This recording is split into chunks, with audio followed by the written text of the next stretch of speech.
Hello and welcome to the PTBoard tutorial video for school year rollover. Please note, if this is your first year using PTBoard, you do not need to roll over to the next school year. This feature is designed for schools who use PTBoard for over a year and would like to archive the content on the site from previous years.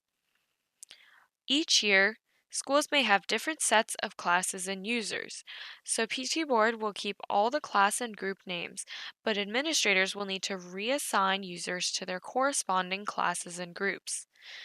Once you start the rollover process, you cannot undo, so please do not roll over until the current school year is over.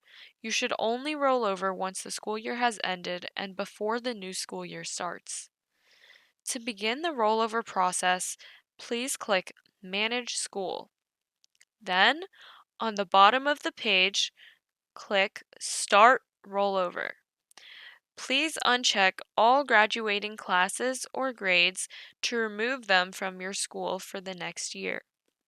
The rest of the users, including administrators, will be moved over to the next school year.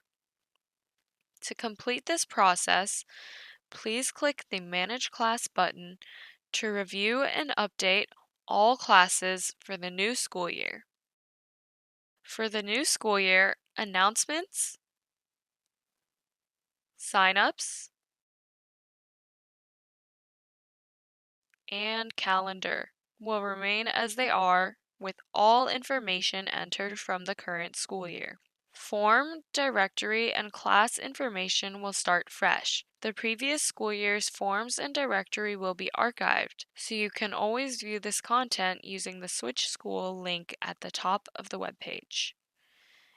If you would like to copy a form from the previous school year to save time, you may do so using the Copy feature by clicking Make a Copy.